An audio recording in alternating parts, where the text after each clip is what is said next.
Poetry it's a way of expression. It's a form of creative writing that, traditionally someone spoke it to you, either you read it or someone read it to you just like I did. And these days you have technology that allows you to see it and hear it on video or on CD. I started to write in 2004. Before that, my background is actually in music. And so before that I was writing songs and singing and all of that. And in 2004 there was an event that happened, and I found I couldn't express it in music. I couldn't write a song, verse, chorus, and have it work. And so it was at that point that I kind of switched and started to write poems. And I was in university at the time, so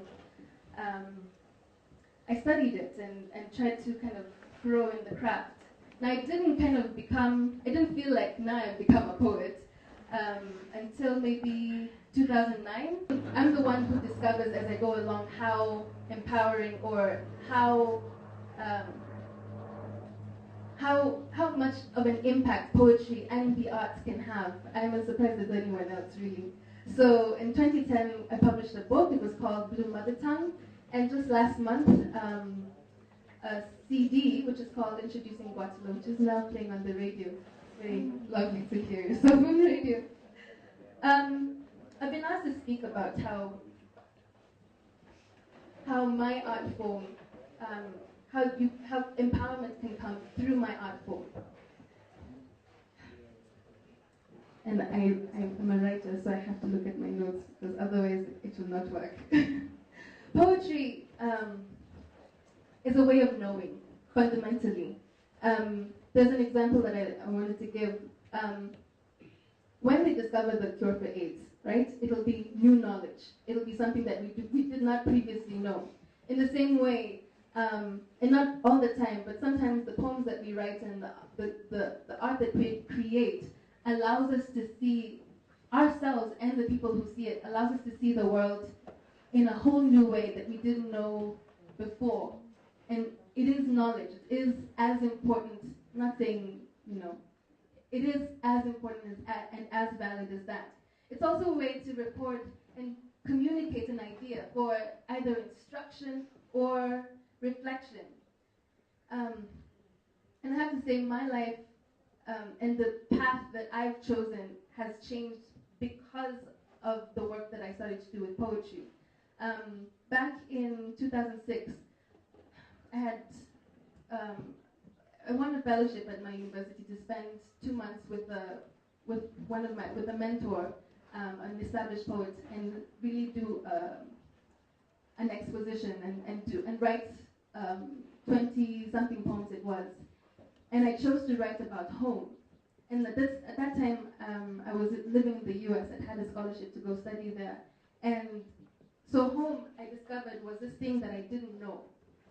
So I ended up writing about the lack of, my lack of knowledge of, and starting with not knowing my mother tongues, going into not knowing what the rest of the country is about, going into lineage and all these issues. And it forced me to, I rejected that. It made me very upset to not have a positive kind of knowing of my place. And so it's kind of set me on this path to kind of discover things and create a path for myself, a history, and discover it, really. So it started with going around and really examining life in the diaspora and then life in Nairobi, because this is where I grew up. And then now it's going to the rest of the country, because this is my place. And if I don't know it, who will? Or whose responsibility is it to know it?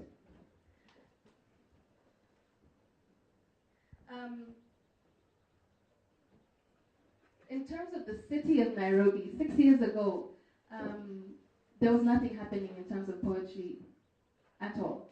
And the Kwani Trust, I think, had just started at the time. And what they used to do, they started a reading, and there was no one to read. There was actually no one who would get up and read a poem or a story or whatever it was. And so they read the book.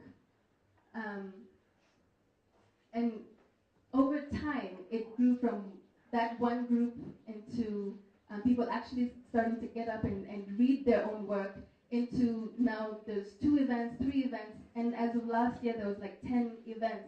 And so thousands of people are impacted by the idea that we have selves to express, actually want to express themselves and actually want to say things. I believe it's going to impact our the real world in terms of activism and all of this. In fact, one of the poets who I met through that forum is sitting at the back of the van. Hey, Mukesh. I should, but it is about that constant writing and rewriting and editing, really. It's also about reading other people. Boniface was talking about the impact that someone's book had on his life. And I have to say, on my writing and my thinking about writing, it's as much poets and it's also people thinking about culture, thinking about place, and the things that I care about as well.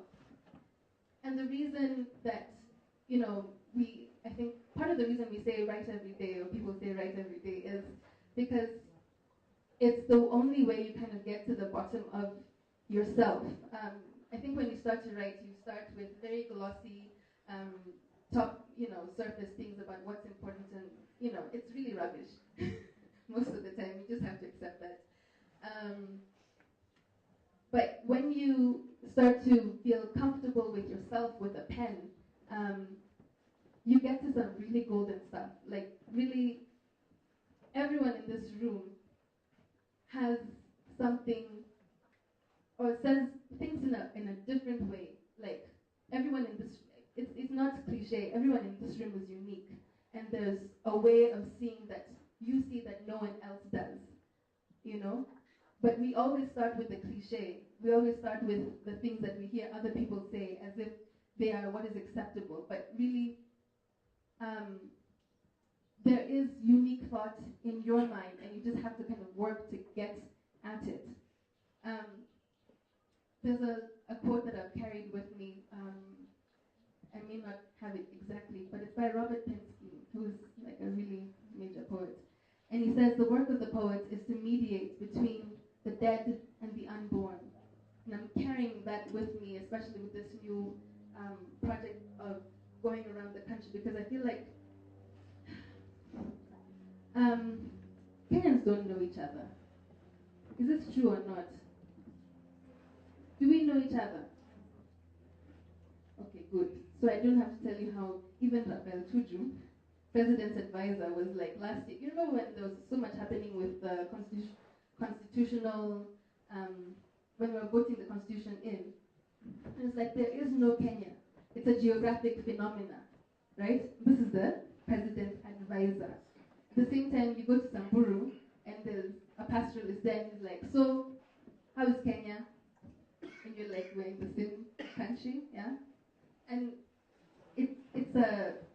I think it's a great tragedy of this, tragedy and opportunity of this moment. And it also runs with age. How many people talk to their grandmothers or have their grandmothers talk to them and really tell them, you know how they, in the 60s and 70s, or the books that were written around then, they would tell you about sitting around the fire, and there's no day my grandfather told me any of those stories. And it took me going to him and him thinking, okay, why is this relevant to your life? Your life is about the internet and, globalization and all of this. That past is not relevant to you. And it's me telling him, yes, it is. And I think the reason that I'm doing this work is so that people believe that it is important, that you believe it's important, that your grandpeople believe it's important, so that we can actually go forth into the world knowing who we are and why we are here and what next.